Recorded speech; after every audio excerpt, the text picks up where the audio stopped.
cerita akhir.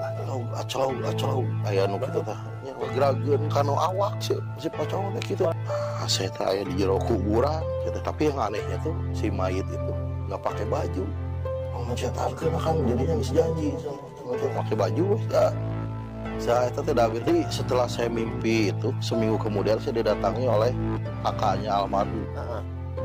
Kakaknya almarhum itu datang ke saya minta tolong ke Ustadz anu di Garut sia teh di alam kubur teh sangsara itu pakai baju. Astagfirullahaladzim, nah itu bisa sarua. Assalamualaikum warahmatullahi wabarakatuh. Selamat wayah kieu dulur-dulur semua. Kali ini kita berjumpa lagi di channel Gentra Pasundan dalam segmen cerita akhir.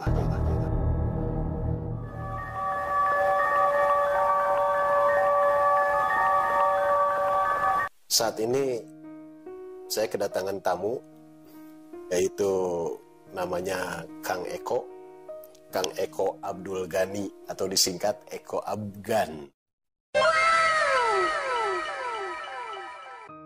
Ya, beliau adalah punya cerita yang aheng, yang di luar nalar. Ya, oke, kalau gitu kita akan mendengarkan cerita beliau. Oke, selamat wayah kieu Kang. Ya, selamat Kang Eko. Aduh, selamat wayah kieu. Semakin kurus saja Kang Eko. Alhamdulillah. Saya senang lihat perutnya nih, Kang Eko. Ya.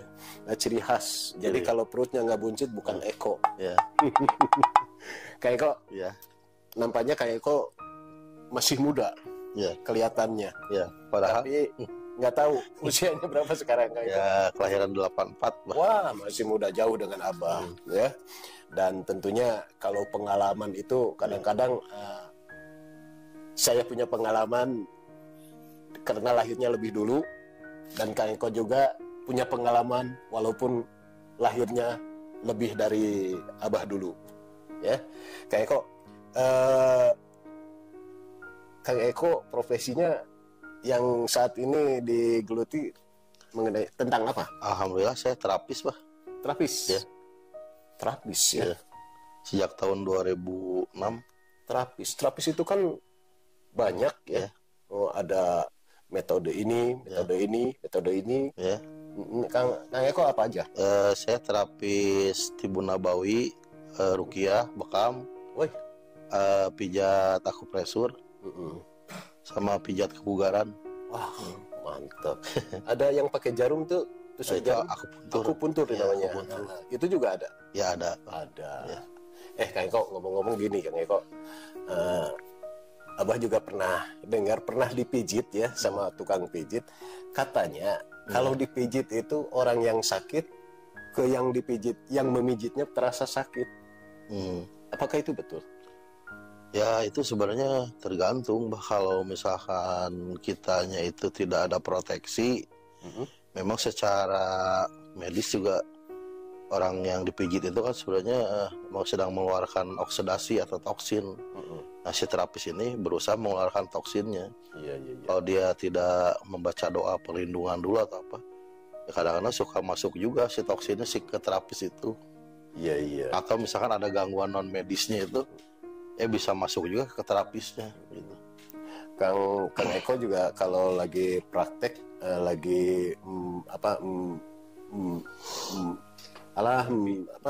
menerapi ya, menerapi pasien itu selalu diiringi dengan doa dulu. Dengan doa dulu. Iya. Apapun yang memang diharuskannya untuk meminta kesembuhan ya, memang Allah yang menyembuhkan. Allah yang menyembuhkan. Perantara saja. Perantara ya betul. Nah, Kang Eko, kita tinggalkan dulu masalah terapi, masalah ini. Tapi dengar-dengar Kang Eko punya cerita nih Kang Eko. Iya betul. Cerita yang di luar nalar. Ya, itu terserah sih. Dulur mau percaya atau tidak, tetapi ini kenyataannya Kang Eko mengalami. Ya, mengalami kejadian seperti ini. Pengalaman apa saja Kang Eko? Ya pengalamannya itu dari terapi juga sebenarnya. Dari terapi juga. Dari terapi juga kan bertemu banyak orang gitu. Ada yang sakit medis, ada yang sakit non medis. Nah mungkin ini suatu pengalaman yang tidak akan pernah saya lupakan seumur hidup karena pengalaman ini tuh jauh dari logika orang biasa gitu. Jadi itu kejadiannya kurang lebih ya sekitar tahun 2013. Saya ada klien di Geger Kalong, itu masih saudara, ada sangkut paut dengan istri ya, saudara gitu. Sakitnya itu dia nggak bisa dideteksi oleh medis karena perutnya itu lebih buncit dari saya. Ini kemudian keras. Dokter juga udah meneliti nggak ada apa-apa gitu di dalam perutnya. Biasanya kalau perut besar itu ada bocoran, ada cairan. Ya ada cairan, tapi dia kerasnya itu keras banget gitu. Keras banget dan sudah diurut sudah tetap keras. Nah, karena saya ada basic menerapi metafisik atau menerapi non medis ya, akhirnya saya pakai cara-cara yang metafisik dan non medis gitu. Tapi Kang Eko udah tahu di dalamnya yang keras itu apa? Barangkali ada ada bemo ke apa ya? Ya kalau itu mah saya mengharapkannya itu ada keluar baby band. Oh, baby band. Ada heureuy ketika Iya, tegang. jangan serius lah. Ya. Namanya juga Gentra Pasundan. Terus gimana Kang Eko? Nah, keras sekali ya. Ya pokoknya singkat cerita, saya itu menerapi beliau itu akhirnya sampai ke 3 bulan. 3 bulan. Wah, lama juga. 3 bulan belum ada perubahan, tapi ya sedikit lah merasa agak enakan, tapi tidak terlalu berat setelah di terapi bekam dan ruqyah. Dan dia juga banyak mimpi-mimpi yang aheng setelah sakit tersebut. Yang mimpinya kayak kok? Mimpinya orang yang sakit itu. Oh, yang sakit itu. Katanya dia bilang banyak mimpi. Banyak mimpi aneh setelah sakit itu teh. Ya wajar saja dia kan lagi sakit ya. Ya. Terus? Ya mimpi segala macam lah, dianyangkeun ke pantai selatan lah. Waduh. Ketemu dengan tokoh-tokoh Sunda gitu, Prabu Siliwangi apalah gitu. Dengan Nyi Roro Kidul ketemu nggak? Ketemu katanya. Wah, cantik banget. Pokoknya semua ketemu dengan tokoh-tokoh yang diceritakan di dalam cerita Parahyangan ketemu. Tapi yang saya mau ceritakan di sini bukan itunya, tapi pengalaman aheng yang saya dapati setelah sekian lama menterapi orang tersebut. Nah pada waktu itu singkat cerita saya udah menerapi bulan ketiga. Bulan ketiga. Nah harusnya 2 hari atau 3 hari setelah saya nerapi itu saya balik lagi ke sana untuk kontrol. Tapi karena ayah saya sakit, saya harus mendahulukan orang tua kan. Betul. Waktu itu saya harus berangkat ke Tasik, tapi saya juga ke Tasik. Ya dari Geger Kalong ke Tasik. Oh, di Geger Kalong. Ya setelah dari sana saya sorenya langsung ke Tasik. Tapi saya bilang ke si Akang ini, si Akang itu juga kayak yang nggak mau ditinggal sama saya teh gitu. Nggak tahu kenapa gitu. Kayak ada sesuatu lah nggak mau ditinggal gitu. Kang tulungan lah Kang, ulah angkat. Ada abi kumah itu sepuh teraos ya gitu ya. Dahulukan lalu orang. Itu saya kayak abdi dinten iya kayak abdi kadinya kakang deui 3 hari terus itu. Tapi ternyata setelah karena ayah saya parah sakitnya, saya di sana seminggu. Di Tasik seminggu. Ya hampir seminggu lah. Ya 5 hari lah. Nah, jadi pas saya kesini tuh datang ke Bandung, saya nggak sempat nengok dia lagi karena saya udah kecapean. Dapat kabar saya waktu di perjalanan tuh dapat kabar. Kang, sana itu si Akang itu yang ku Akang dia meninggal, istri yang ngasih tahu teh. Astagfirullah, innalillahi wa inna ilaihi raji'un. Saya langsung baca gitu. Iya. Semua saya maksudnya kirimkan Fatihah untuk dia. Tapi saya nggak bisa hadir. Saya niat untuk ke sana, tapi saya tuh banyak kesibukan, kecapean gitu. Akhirnya saya pulang ke rumah saya di Lembang. Nggak mampir dulu ke si Akang itu. Jadi belum sempat, belum takjiah, belum apa gitu. Memang saya tuh merasa berhutang lah karena udah janji. Tapi entah kenapa pada saat saya pulang tuh saya gak mikir ke sana gitu. Padahal dari itu tuh kelewatan, mau ke Lembang kan lewat Geger Kalong kan. Akhirnya saya udahlah istirahat, capek lah saya. Isuk deui we. Efek teh meureun Allah menegur saya lewat cara yang seperti itulah. Seram menurut saya itu. Belum pernah saya seperti itu Kang. Saya umur-umur belum pernah. Ya disebut aheng juga begitu. Nah, singkat cerita istirahat ya udah malam nih, udah jam 8 ke atas, jam 9. Tapi guring nggak sahan mah tidur gitu. Gelisah ya. Wah, nggak jika melebihi orang yang lagi jatuh cinta gelisah gitunya. Ah, jadi saya sareki dipeuremkeun. Ah, peuremkeun we. Tapi ketika dipeuremkeun teh masih dalam keadaan sadar. Ada di kebetulan kamar saya itu di agak keluar, sebelah itu langsung jendela luar. Iya. Jendelanya teh gitu teh tah. Jadi kaca gitu tah, ngeberebet gitu kaca opat. Kaca 4. Iya, kaca langsung keluar. Terus si hordengnya teh yang nggak ada teh gini pakai hordeng yang tipis kan kelihatan keluar tuh. Transparan gitu. Ah, bismillah gitu. Aclog aya nu kitu tah. Ya, suara orang yang ini yang ya pocong lah gitu. Pocong Gitu lah acog-acogan. takut. Acog-acogan. Kadang bisa astagfirullah, ulah kadi gitu. Refleksnya. Pertena kelaka madeukeut bisa masuk ke kamar. Itu jelas kelihatan. Jelas. Astagfirullah. Sadar. Astagfirullah kieu teh.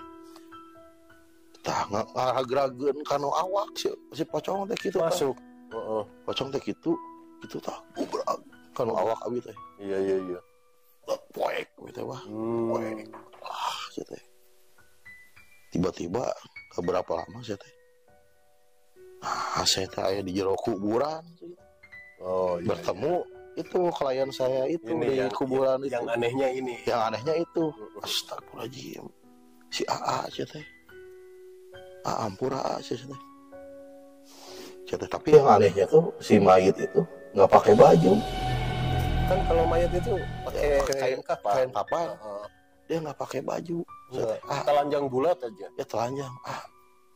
Kunaon teu make baju teu boga baju tiris. Mau mencetankeun kan jadinya geus janji mencetan urang. Tah tidinya teh tapi saya teh anehnya teh ada kesadaran di situ, sadar astagfirullahaladzim ya mah. Lain hayang di sama nih hayang dipijit mah hayang di maksudnya hayang didoakeun dina jero hati teh. Cuman itu mungkin seloka atau apa dari orangnya. Nah, dia nggak butuh masukan fisik atau sentuhan fisik, yang dia butuhkan di alam barja itu kan sebenarnya menurut agama adalah doa-doa kita. Saya langsung sadar ke sana, langsung saya baca Al-Fatihah dengan tenang, dengan hati yang tegap. Alhamdulillah pada waktu Allah meneguhkan hati saya, tidak ada ketakutan. Dengan hati yang mantap, tegap, saya baca Al-Fatihah. Alhamdulillah. Nah, setelah saya baca Al-Fatihah dengan lancar, tiba-tiba suasana kuburan berubah. Caang, beneran, pakai baju ya. Saya itu tidak bisa dina doa Fatihah, ya Allah, kasihan mah. Orang ini kemuliaan, ya Allah, ampuni dosanya. Itu teh posisi Kang Eko teh dirubah padahal ya. Ya, masih di jero kuburan. Bukan posisinya, ya. Itu kan di luar nalarnya, di luar nalar. Perasaan di dalam kuburan. Ya. Padahal Kang Ekonya kan jasad Kang Eko mah ada di setelah rumah. Caang itu teh brae bah teh. Astagfirullahaladzim. Udah ada di kamar. Udah ada di kamar. Kembali lagi ya. Kembali lagi kesadaran saya. Astagfirullahaladzim. Tapi jadi asal nyata. Terus badan saya itu tidak merasa lelah. Betul. Setelah itu teh segar we. Langsung saya teh masih jam 4 kurang, udah saya kacai sholat dinyakeun gitu, didoakeun nya di sholat tahajud, sholat doakeun nyakeun. Itu mungkin yang paling sampai sekarang itu berkesan itu. Sampai sekarang masih selama jadi terapis itu yang paling saya kesan itu. Jadi poinnya itu pesannya kalau kita ada janji kepada siapapun walaupun kita orang udah meninggal jangan disepelekan. Jangan disepelekan, itu janji itu, ya. Itu pelajaran pentingnya itu harus ditunaikan. Mumpung masih ada ya. Apalagi masih ada ya. Kalau sudah tidak ada bingung kan ya, kita. Kalau sudah tidak ada kita dengan doa aja. Jangan mencepelekan. Nah gitu. Betul, Dulur. Jadi pengalaman Kang Eko itu saya juga pernah mengalami ya. Pernah mengalami itu. Tapi kalau kata orang saya mah erup-erup ya, karena badan capek, lesu. Wah, saya mengalami di kantor, di waktu bujangan saya kan suka tidur di kantor juga, di radio ya. Saya tidur, begitu tidur malam-malam tiba-tiba saya merasa susah bergerak dan ada sesosok makhluk ya rambutnya panjang, mengerikan pokoknya, tapi wajahnya nggak kelihatan. Itu di dalam erup-erup saya gitu ya. Nah, begitu saya terasa dia terus rambutnya kena wajah, terasa sekali ke wajah, terus dia tidur di kepala saya, jadi kepala dengan kepala, terasa rambutnya ke kepala, kendat. Nah, itu pernah saya mengalami itu. Nah, saya bangun sekaliguskan, memang susah sihnya bangun teh. Pas dilihat nggak ada siapa-siapa, itu pernah saya mengalami. Nah, tapi saya tanya ke Pak Ustadz, oh itu erup-erup, disebut erup-erup tuh yang gitu. Nah ini apakah disebut erup-erup atau bukan? Nah itu ada lagi yang anehnya, Pak. Jadi setelah saya mimpi itu, seminggu kemudian saya didatangi oleh kakaknya almarhum. Kakaknya almarhum itu datang ke saya, minta tolong karena saya itulah diustadkeun lah di keluarga mah diustadkeun. Walaupun saya tidak merasa sebagai ustad lah, masih jauh gitu. Konsultasi kakaknya teh. Kok sih teh? Tulungan lah cenah soalnya itu kan dia punya pananyaan si kakaknya teh. Punya ulama pananyaan. Itu cenah ustad anu di Garut cenah sia teh di alam kuburna teh cenah sangsara cenah teu make baju. Astagfirullahaladzim, nah kita bisa sarua cik saya teh. Bisa nggak langsung bilang. Ngejero hati teh. Ah, kita sarua jeung pengalaman saya nu saminggu kamari cik saya teh sia teu make baju. Berarti ada vibrasi kolerasi dan frekuensi yang sama dengan ajengan itu saya tidak kena gitu. Tidak saling tapi mata batin kita melihat orang yang di alam kubur itu sama, diperlihatkan oleh Allah seperti itu. Nah kemudian saya konsultasi lagi dengan ulama saya, dengan guru saya tentang pengalaman saya tersebut. Kata ulama saya, kata guru saya, kebetulan dia juga ahli tarekat.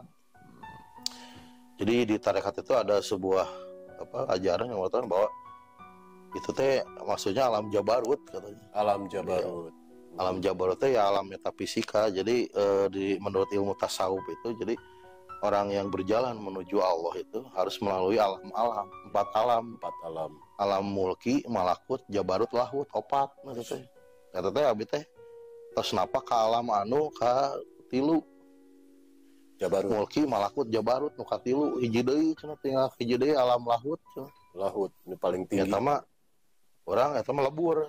Jadi panah jeung zat nu maha agung, alam lahut. Itu salah guru abdi mah. Iya. Ya begitulah dulur. Memang setiap orang itu punya cerita ya, cerita yang di luar nalar ya.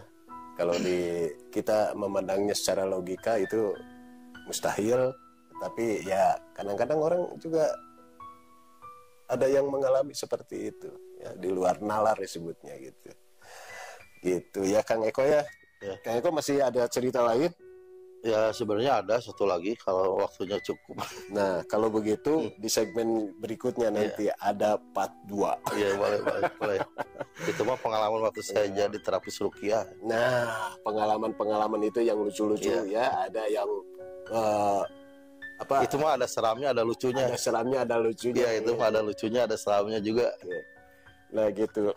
Jadi Kang Eko, insya Allah kita akan berjumpa lagi di lain kesempatan. Baik. Karena durasi waktu ya.